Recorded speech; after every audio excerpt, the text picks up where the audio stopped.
The boy who lived, the dark lord that fell, a magical world, and a lot of story to tell.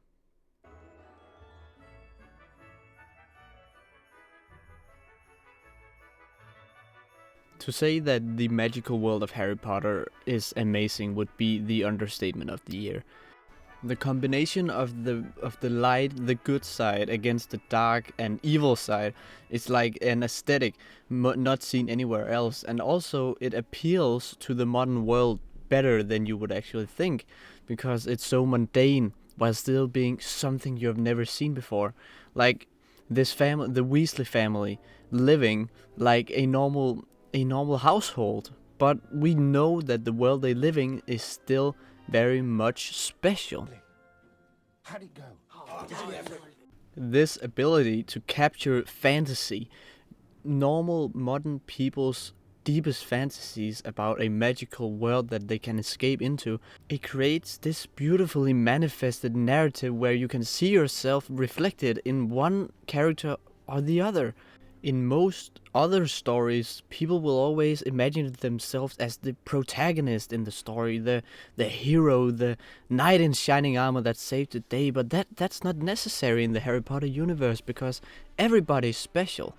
Everybody has this magical ability to create something, so the role of the protagonist is only relevant for us as the readers and the watchers of the films, because the narrative needs to move on.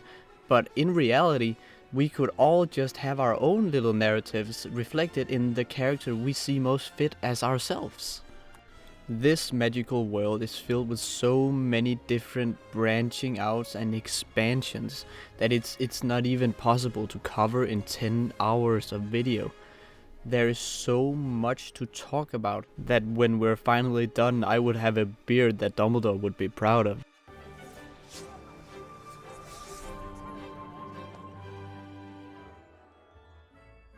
This world is so captivating because it captures so many emotions at the same time. Just the level of immersion that these films, these books, this universe has achieved just by being what it is, it's so impressive, and I will dive deeper into it in later videos, but let's watch one of my favorite moments because that captures humor at its peak. Mr. Weasley, Yes. will you join me, please?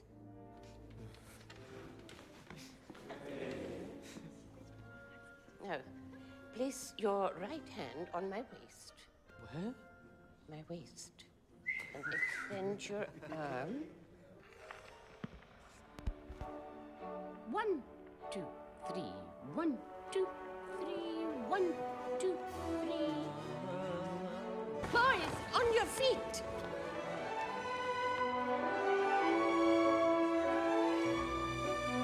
This again shows the ability that this series has to relate to real life scenarios. We can all think of, like, in our youth where we were standing exposed in front of a crowd in an awkward position, maybe not dancing with the teacher, but somewhere where you know that people will be making fun of it at a later date. And that captivates again a feeling of resemblance where we can clearly see ourselves in the spot of the person that it's awkward for, or we just have open sympathy for them because we know what it feels like. Again, it relates so perfectly to everybody because everybody have a soft spot in their heart for such scenarios. The whole Harry Potter universe, the whole wizarding world rests on emotions. All the emotions are displayed at the same time in all the movies, in all the books. We have joy, we have laughter, we have seriousness, we have empathy, and we have sadness. And that is what creates such strong bonds, so strong connections with fictional characters. We have never seen these characters, we will never meet them, only the actors, but still we feel so many emotions at the same time. And it's built up so perfectly over so many scenes, over so many movies. We start by meeting the character, and from there it starts to build bonds. It starts to build connection. We start feeling connected to Harry Potter. We start feeling for this boy and all these tough things he's going through.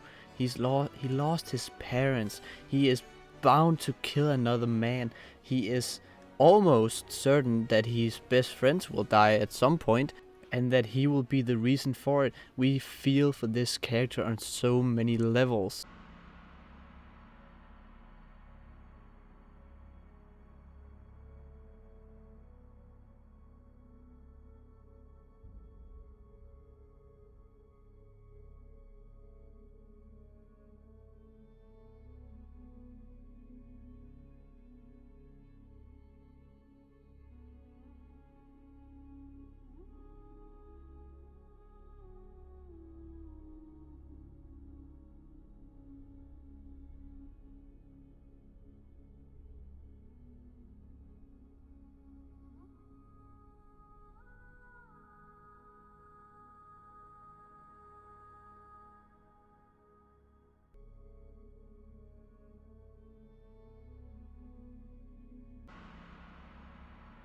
All this stir of emotions, all these things that keeps affecting us, sound, visuals and bonds, and so many emotion thrown around and stirred together will eventually lead to big outbursts of uncontrollably emotion, maybe crying of joy, crying because something sad is happening, maybe just screaming, being angry, maybe shouting, maybe laughing.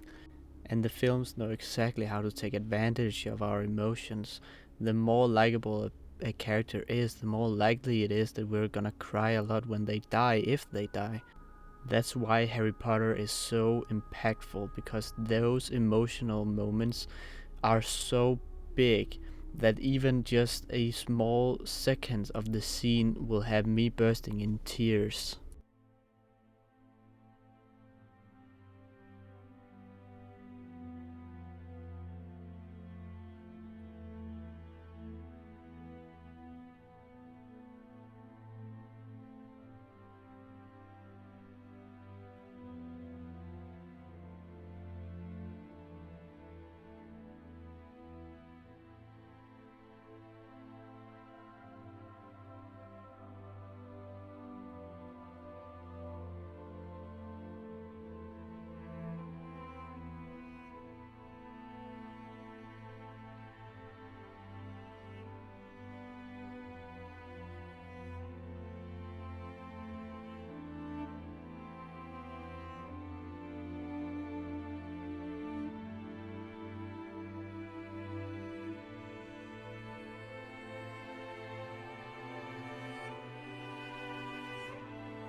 Look at me.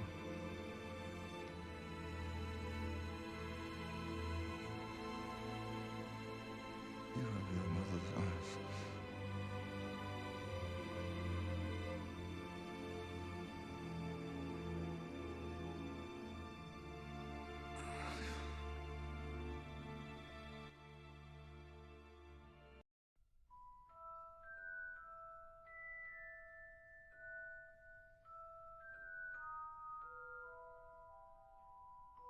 And that's the power of Harry Potter.